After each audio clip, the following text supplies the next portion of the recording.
Hello nerds, I have something entirely different to show you today. I got 3 long boxes of Archie Comics for 10 cents a comic. So I'll show you not 3 long boxes full, but just a little short stack of some of the best ones. All right, let's take a look.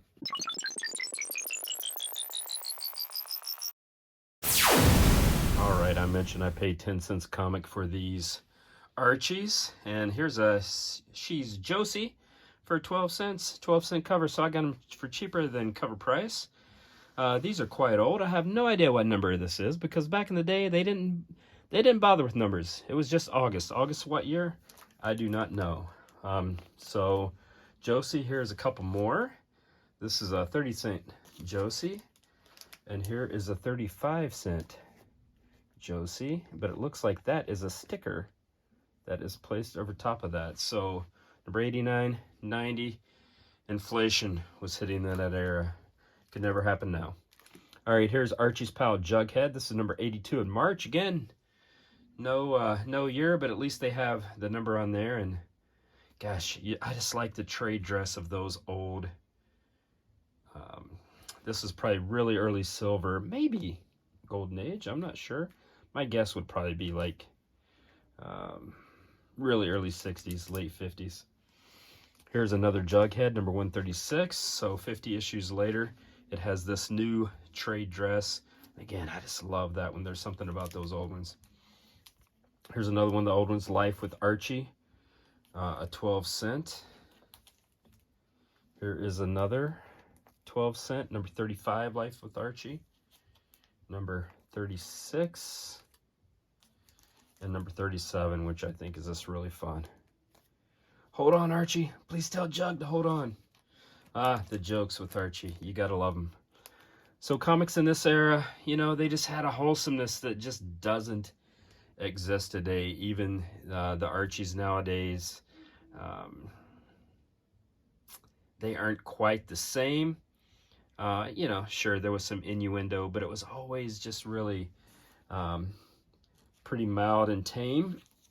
But some of the language that they would use back in those days wouldn't get through Twitter nowadays, and obviously that would be controversial nowadays, but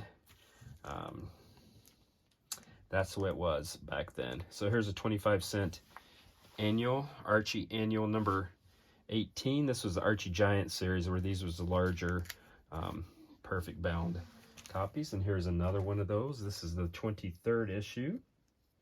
And again, 10 cents a copy. I am thrilled with this. I'll bundle them up, put them on the eBay store, and probably just sell random mystery boxes, 10 Archie comics for, you know, maybe a couple bucks a comic. And someone will be thrilled because they will get a great deal of these.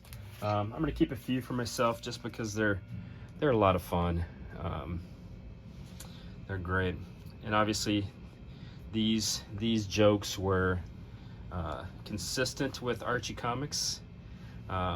So in fact the type of art that you would have during that era was called some abbreviated GGA, or Good Girl Art.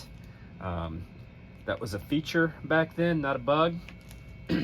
And you would often have these types of covers on the Archie. Oftentimes during that era, in addition to GGA, Good Girl Art, they would be called headlight covers. I'll let you fill in the blanks there. Archie Comics, again, kind of dialed that back a little bit. They didn't want to push that into the forefront. Again, the wholesomeness that you would have in the comics back in the day. Honestly, it's kind of sweet. There's Archie with Betty and Veronica, Archie's girls. Again, very paternalistic during this time. Archie at Riverdale High. These were the stories. Again, these teen comics nowadays, we have YA literature, and oftentimes YA literature, quite frankly, as a dad, I'm like, oh, they're trying to push the envelope a little bit. It doesn't quite have the same tone as back in this era, the 50s and 60s. Christmas issue, another Christmas issue here. This comic is The World of Archie.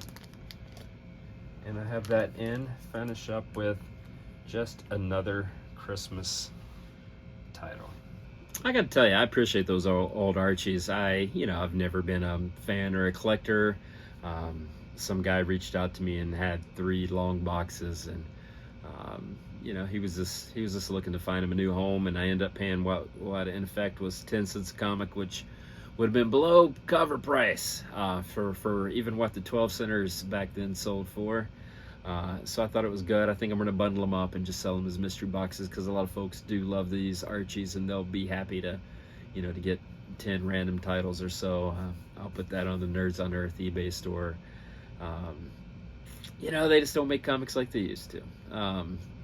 There's something about those old Archies that were a lot of fun. And again, I kind of appreciate them, even though I'm not really a collector. I try to do this as often as possible, just give you a look on some cool comics. And so if you want to subscribe and follow along, do all those things that Google wants you to do, please do that. All right, you take care, nerds.